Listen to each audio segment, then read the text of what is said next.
Hey guys, I'm Elephant. Today I'm sharing with you Midori Days. What will happen if your right hand becomes a girl? Find the answer in this anime. The male protagonist Seiji has been single for 17 years. One day when he wakes up, he hears a girl's voice. Confused, Seiji thinks he is hallucinating, but he hears it once again in a few seconds. He tries to drive it away by shaking his head, while the voice becomes clearer and clearer. Frightened, Seiji rushes to the toilet, trying to sober up with cold water, only to find his right hand turning into a girl. Seiji is stunned. As a bad boy at school, his right hand is a demon-like existence to his enemy. Whoever the opponent is, he can knock him out with one punch. Seiji is therefore very famous in school, but sadly he has never been in a relationship after being rejected 20 times. Though Seiji desperately wants a girlfriend, he never expects the opportunity to come so quickly and in such a way. His right hand, now a girl, confesses that she has had a crush on him for 3 years, hoping to become his girlfriend. Seiji is very excited as this is the first time he has ever gained a girl's affection, but he soon calms down, realizing that he will not fall in love with his right hand. What's worse, his right hand now will surely be mocked by others. The hand girl doesn't know what he is thinking, helping him tidy up the room to please him. Just then, Seiji is informed by his henchmen that 2 of his fans are coming to him. He immediately bundles the hand girl, warns her not to make a sound, and emphasizes that he will never be in love with his right hand. Soon, 2 girls ring the doorbell. They claims to be Seiji's fans and keeps praising him. As Seiji feels highly flattered, the 2 girls suddenly attack him. It turns out their real intention is to avenge their boyfriends who were beaten to hospital by Seiji. However, their attacks are blocked by his right hand. Instead of entangling with the 2 girls, Seiji is worried about the hand girl getting injured, so he rushes to check her condition, but the bandage is too tight to be untied. Anxious, he tries to cut it with a knife, which scares the 2 girls away. As Seiji finally manages to free the hand girl, he finds her wounded. During the process of comforting her, Seiji gets to know the girl's name, Midori. Knowing that Midori didn't make a sound just to keep her agreement with him, Seiji feels guilty as it's reasonable to cry out when getting hurt. Seiji's words touch Midori, and she takes the initiative to kiss him. As time passes, Seiji gradually accepts the fact that his right hand has become a beautiful girl, but he still considers it humiliating if others see her, so he would bundle Midori when he goes to school. Seiji's classmates are very curious about the change in Seiji's right hand, highly believing that Seiji was injured in a fight, and there are even rumors about Seiji beating Yazuka's car with his bare hand. Takako, Seiji's class monitor, disagrees with her classmates because she hates Seiji very much, believing that Seiji's frequent fights will only set a bad example for others. But soon Takako changes her mind about Seiji. On her way back home, Takako is harassed by a group of gangsters, which happens to be seen by Seiji, and he immediately punches them. The gangsters are shocked by how fiercely Seiji fights, and he eventually beats them although gets slightly injured. Immediately afterwards, Seiji discovers a challenge letter in the school's locker, followed by the news that some hooligans from another school have captured his friend to threaten Seiji to accept the challenge. Seiji rushes to the place, though he has realized that his combat effectiveness has decreased a lot without his right hand, and he is likely to lose to these bad boys. Upon arriving, Seiji doesn't resist but lies on the ground, letting those hooligans beat him at will. Of course, with his right hand wrapped, the bad boys soon find it boring and leave the scene. Seiji's henchman is confused about Seiji's behavior, and Seiji explains that if he fights back, the vendetta will never be resolved. Takako, who has been following Seiji after being saved by him, hears his words. She thinks Seiji was willing to be beaten for protecting her, thus getting touched and falling in love with him. The next day, Takako moves her desk next to Seiji's, trying to find an opportunity to confess her love to him. Midori sees all the changes in Takako, which arouses her hatred and jealousy. However, Seiji notices nothing as he just wants her right hand back. He heard that Midori lived in a wealthy family, speculating that it may be possible to get his right hand back if the hand girl Midori touches her real body. Hence, he decides to go to Midori's house. There he learns Midori has fallen into a coma, and even her mother does not know why, but she knows that Midori has a crush on Seiji, thus agreeing to let him see her. In Midori's room, Seiji frees the hand girl Midori and asks her to touch her real body. Though feeling shy to see herself lying on the bed naked, Midori still tries to touch her body. However, nothing miraculous happens except for Midori's mom suddenly opening the door. She mistakes Seiji for a bad guy trying to take advantage of her daughter, angrily throwing him out of the house. losing the hope of turning his right hand back. Seiji gradually adapts to Midori's presence as she brings many benefits to him. She not only helps him bathe but also cooks for him. They get along quite well until Seiji's sister Rin appears, bringing Seiji some trouble. Rin loves to tease Seiji, and when she pushes Seiji to the ground while robbing him of his money, she discovers Seiji's right hand is replaced by a tiny girl. Stunned for quite a while, Rin finally calms down after listening to Seiji's explanation. She wonders why Midori would like Seiji, and Midori immediately lists a dozen of Seiji's charms, which causes Seiji to blush.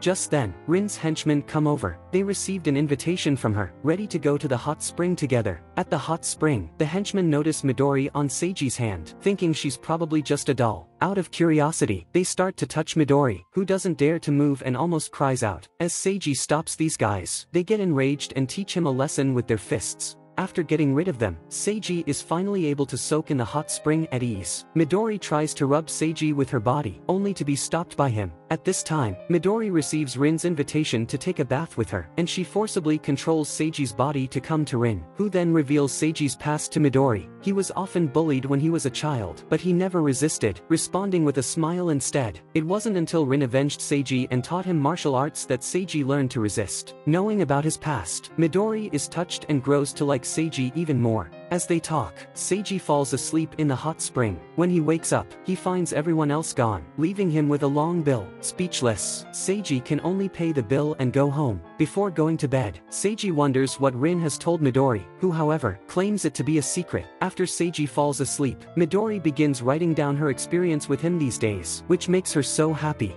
Unfortunately, this happy life is broken again, as Seiji's classmate Shuichi discovers his secret. On this day, Seiji accidentally soiled Midori's clothes, so they come to a figurine shop, where the clothes fit Midori's size perfectly. Midori is so happy and she tries on several different dresses. That's when Shuichi appears. He thinks Midori is a figurine, surprising to learn that the bad boy Seiji has the same hobby as him. Just as Shuichi wants to take a closer look at Midori, Seiji hurriedly knocks him unconscious to not reveal the secret, and leaves the shop in a hurry. When he wakes up, instead of getting angry, Shuichi makes an appointment to meet Seiji at school. Upon arriving, Seiji thinks Shuichi has discovered the secret, only to see him kneel down and ask for taking another look at Midori. Seiji is a bit relieved, trying to trick Shuichi again that Midori is just a figurine. However, Midori sneezes at Shuichi, who then gets pleasantly surprised as he never thought a figurine could sneeze. He immediately asks Seiji where to buy it, but Seiji quickly flees away as he knows he can no longer deceive Shuichi.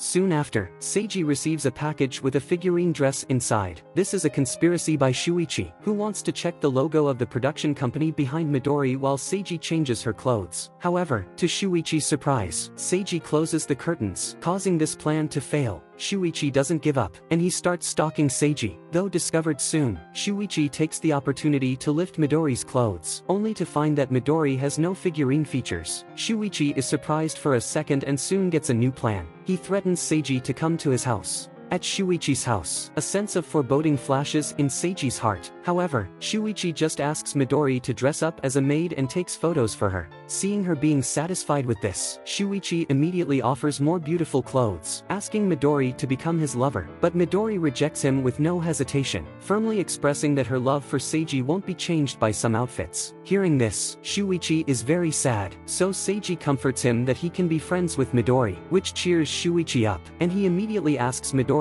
to change into a swimsuit, only to be knocked to the ground by Seiji. After this incident, Seiji is back to his peaceful life for the time being. One day in the school toilet, as Midori is trying to help Seiji untie his pants, the PE teacher suddenly shows up, intending to use the only toilet, so he forcibly takes Seiji out. Enraged, Seiji kicks open the door, provoking the teacher. Therefore, he gets punished by the teacher in PE class for doing 100 push-ups with one hand. After that, Seiji finally returns home, exhausted. To regain some energy, he orders a takeout and drinks some water, which turns out to be his sister's alcohol and gets him drunk. As Seiji faints, Midori takes control of the body and decides to do the housework. Just then, Seiji's takeout arrives. Midori has to drag his body downstairs. Such a creepy scene scares the delivery man away. Soon after, a saleswoman also comes to Seiji's house. Midori tries to drag Seiji to the door again, only to have his body slip from her hands. When she pulls him up, the saleswoman has run away in fear after seeing Seiji's bloody forehead.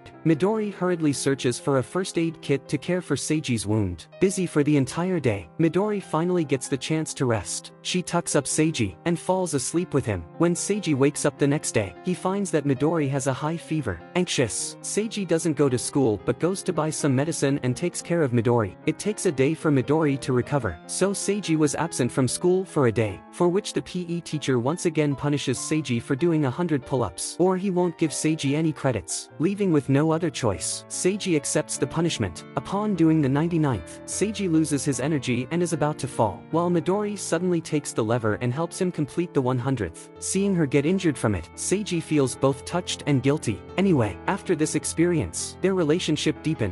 After school, Seiji comes home, only to find his neighbor's child, Shirori, here. Shirori doesn't want to stay with her stepmother during the family trip, so she is entrusted to Seiji. Taking care of a child is difficult, especially the little girl Shirori who wants to be Seiji's girlfriend, let alone Midori getting jealous about it. Just then, Rin comes back home. Learning that Shirori likes Seiji, she encourages her to pursue him. With Rin's help, Shirori soon takes action. She enters Seiji's room well dressed, on the grounds that she needs some tutoring. However, Seiji doesn't like girls with glasses, so Shirori changes to other costumes like sailor suit, gymnastic suit, cat ears, maid outfit, cheongsam, and even some special ones. Seiji is finally enraged, and Midori thinks it should be Rin's idea, but when Seiji confronts Rin, she refuses to admit it and even threatens him. Helpless, Seiji decides to take a bath first, only to find Shirori in the bathroom. Unable to bear it, he picks up Shirori and comes to Rin, questioning why she leads a little girl to a wrong way. Shirori is sad and disappointed because it seems Seiji won't fall in love with her no matter what she does. To comfort her, Rin directly raises Seiji's right hand to show that he prefers tiny girls, which stuns Shirori. Rin leaves the fainted girl to Seiji, while she quickly leaves the house. When Shirori wakes up, Seiji can only explain to her that everything was just her dream.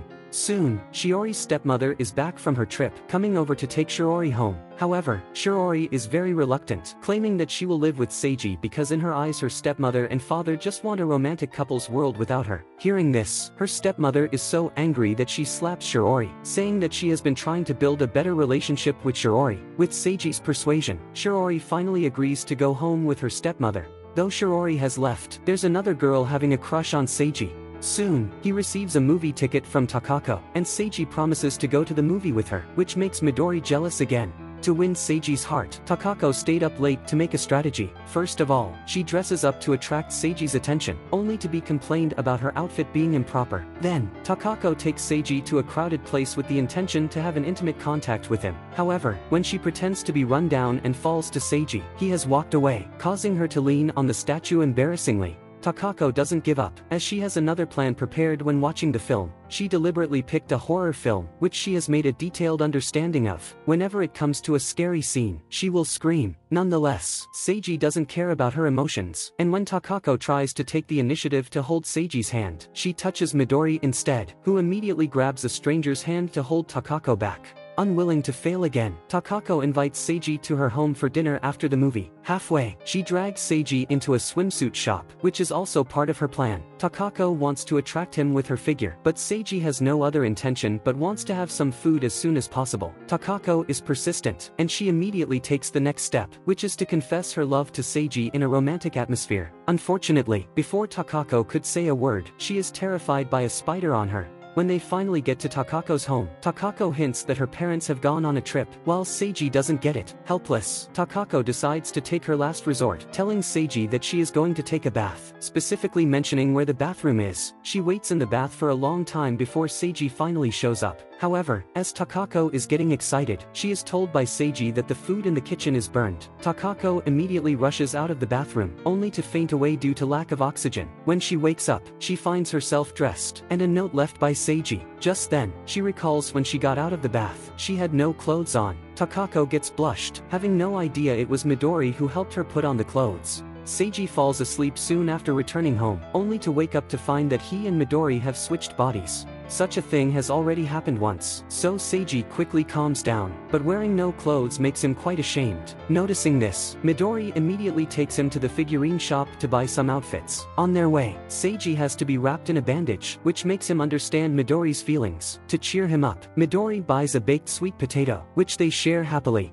Afterwards, they get to the figurine shop, where Midori is immersed in dressing up Seiji. Just then, a guy staying behind Midori is secretly taking pictures of her, which is noticed by Seiji, but he does not stop the guy as he worries about exposing himself as a handboy. At this time, Shuichi shows up, snatching the guy's mobile phone, deleting the photo, and driving him away. Learning what has happened, Midori shows gratitude to Shuichi before leaving the shop. She then meets her classmates on her way home, and they go to a cafe together. The classmate talks a lot about interesting things at school and her dreams for the future, which Midori doesn't seem to be interested in. However, when the classmate leaves, she sheds tears. At this moment, the alarm clock goes off. It turns out that what has just happened was a dream of Midori. Seiji did not switch bodies with Midori, and their life remains the same. As Midori mentions the details of her dream, Seiji is surprised that he had the same dream, experiencing the feeling of being Midori's right hand. Soon after, Seiji's peaceful life is shattered again by the appearance of Shuichi.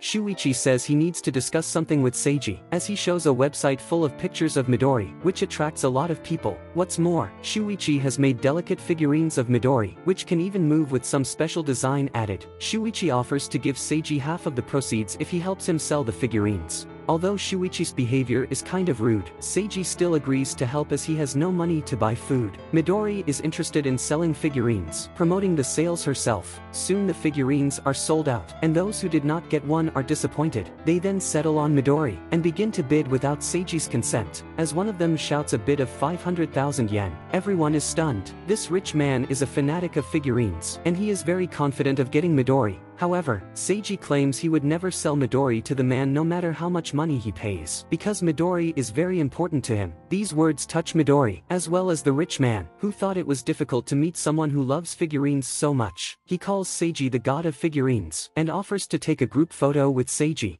After the event, Seiji meets Shuichi once again as he is about to eat out. Shuichi tells Seiji he has fallen in love with a real girl instead of a figurine, and he wants to ask Seiji about his experience in pursuing girls. Seiji has never been in a relationship, so he's gonna reject Shuichi, while Midori makes him agree. So they come to the place where the girl passes, while Seiji and Midori notice that the girl looks the same as Shuichi's figurine. Thinking of Shuichi's fanaticism about figurines, Seiji worries Shuichi will become a perverted stalker. Therefore, he decides to sabotage Shuichi's plan. He persuades Shuichi into disguising himself as a gangster and intercepting the girl. Unexpectedly, instead of being scared away, the girl finds Shuichi looking cute in the costume. As the plan fails, Seiji immediately disguises himself as another vicious gangster and goes to Shuichi, who doesn't recognize Seiji, claiming that he is willing to be beaten but he will never let the girl be hurt. At this moment, the girl suddenly stands out and throws Seiji away, complaining that Seiji has ruined the romantic vibe between her and Shuichi. Seeing the girl's sudden change, Shuichi is frightened and runs away. After that, Seiji receives a party invitation from a friend. Coincidentally, Takako is also at the party. To spice up the party, a game is arranged. Seiji and Takako are selected to eat one chocolate bar, which makes Seiji quite excited. Despite Midori's opposition, Seiji wants to fulfill his dream of kissing a girl. As they are getting closer, Takako is frightened by Seiji's expression and beats him away. Leaving the party, Midori is happy that Seiji didn't give his first kiss to other girls, while Seiji is in sorrow. Meanwhile, Midori's good friend Kuda is stalking Seiji. It seems he wants to ask Seiji for help. After school the next day, Kuda comes to Seiji. He explains that he dreamed about Midori becoming Snow White, who can only be awakened by Seiji's kiss. Therefore, he hopes Seiji can help awaken Midori. However, Seiji is considered perverted by Midori's family. Plus Midori herself doesn't want to return to her body, so Seiji rejects Kuda's request. Helpless, Kuda can only leave, while Midori recalls her school life when she was so introverted that she couldn't even introduce herself well. When she fell in love with Seiji, she dared to not confess her feelings, but since she became his right hand, she has been by his side all the time, which is what she wants. Back home, to have Midori help him do his homework, Seiji proposes to play rock paper scissors with her, and the loser has to satisfy whatever the winner asks. However, Seiji, who was confident about himself, loses to Midori 3 rounds in a row. Midori is happy about the results, asking Seiji to say, "I like Midori," even though it's a lie. Seiji blushes, but as he feels Midori's expectation, he decides to fulfill his promise. However, no matter how hard he tries, he can't say the words. Seiji doesn't understand why it's so hard to say it to Midori, while he has said it to over 20 girls back then. Midori isn't disappointed. Instead, she expresses her love to Seiji. Soon after, Seiji gets into trouble. In a restaurant, his henchman comes to tell him that someone has kidnapped Kuda and intends to provoke Seiji. Seiji immediately rushes to the place where he finds Kuda naked and tied. A battle ensues, with Seiji at a disadvantage as he can't use his right hand. Seeing this, Midori is very anxious, and she doesn't want Seiji to get hurt. Hence, she takes up arms to join the fight and quickly beats the bad boys away. Kuda is finally saved, but when he discovers that Midori has become Seiji's right hand, he is frightened to a coma. Meanwhile, Midori's mother is very worried about her daughter and even finds some wizards to exorcise Midori. She knows it may be useless, but still does not want to give up. A well-known wizard tells her that only when Midori herself wants to be back is she able to finally wake up. Elsewhere, Kuda wakes up, and he gradually accepts that Midori has become a hand girl. He intends to tell Midori's family about it, but Seiji asks him not to reveal the truth, because going back or not should be decided by Midori herself, although her family and friends are concerned about her whereabouts. Kuda is convinced, and Seiji returns home. As winter is coming, Midori decides to hand-knit a scarf for Seiji after knowing that he has always wanted one given by his girlfriend. However, when Midori shows her gift to Seiji, he rejects it. It turns out that Seiji wants to wear the scarf with the girl, but apparently he can't do it with Midori, who is tiny and has become his right hand. Midori is hurt by these words, as she thought she could live a happy life with Seiji, who however treats her as a right hand. When Seiji is asleep, Midori puts the scarf on his chest, and then begins to write down her life with Seiji. In the end, Midori gazes at Seiji affectionately, and fades away. When Seiji wakes up, he finds his right hand restored. He is supposed to be happy, but feels a sudden loss. Meanwhile, Midori also wakes up in her own room. Back to school, Seiji is fidgety in the noisy classroom, so he skips the classes with his henchmen. They then go to the bookstore to get many adult-only magazines, which Seiji can finally read freely without Midori. On his way home, Seiji sees a figurine wearing a wedding dress, which reminds him of Midori putting on a wedding dress before. Just then, his enemy blocks the way, and he asks his henchmen to take the magazines home while he starts a fight with his enemy. With his right hand restored, Seiji quickly wins the duel. Elsewhere, the henchman meets Takako on the way to deliver the magazines. When she learns that Seiji is in a fight, she hurries to find him, and hands him a handkerchief. However, Seiji doesn't take it and asks her to stop contacting him. Takako doesn't know about what has happened between Seiji and Midori, so she decides to confess her feelings to Seiji and hugs him tightly. Stunned and shy, Seiji still rejects Takako. She then asks him if he has fallen in love with someone. Seiji doesn't answer the question, but thinks of Midori. At this moment, Seiji finally realizes why he has been anxious after Midori's disappearance. Midori has been back to her own body, but she lost her memories of being with Seiji. She only remembers that something happy seemed to happen while she was in a coma. When Kuda learns about it, he decides to hide the truth from Midori. Meanwhile, Seiji returns home, only to find Rin there. Rin discovers that Midori has disappeared, and she immediately gives Seiji a rollicking. She then asks about Midori's current condition, while Seiji responds with silence, which enrages Rin, and she beats him up calling him a coward. Lost, Seiji returns to his room, only to find Midori's diary. At this moment, Seiji finally decides to look for Midori. Seiji comes to Midori's house the next day, bumping into Kuda, who tells him that Midori has lost the memories of becoming a hand girl. Though disappointed and upset, Seiji decides to hide the truth with Kuda for the sake of Midori's happiness. Just then, Midori discovers Seiji. Though without the memories of the time they spent together, Midori feels lost seeing Seiji leave. Therefore, she hurries to follow him despite her mother's strong opposition. When Midori catches up with Seiji, she plucks up the courage to tell Seiji that she has always liked him. Seiji looks at her with a smile, saying that he knows it because she has told him many times. Then, he responds to Midori's affection, surprised and touched. Midori sheds tears. Just then, it starts to snow. They look up at the falling snowflakes, feeling extremely happy. This is the end of Midori Days. As an anime from 19 years ago, its novel setting of the girl becoming the right hand of the male protagonist must have satisfied the fantasies of many anime fans. Midori struggled for a long time before disappearing. Although she was very happy with Seiji, she still decided to respect Seiji's wishes and choose to leave. Such pure love sublimates the story. If you enjoyed this anime, let me know in the comment area, so I'll recap this type of anime more often. Thank you for watching. Don't forget to give this video a like and subscribe to my channel. Your support means a lot to me. Bye.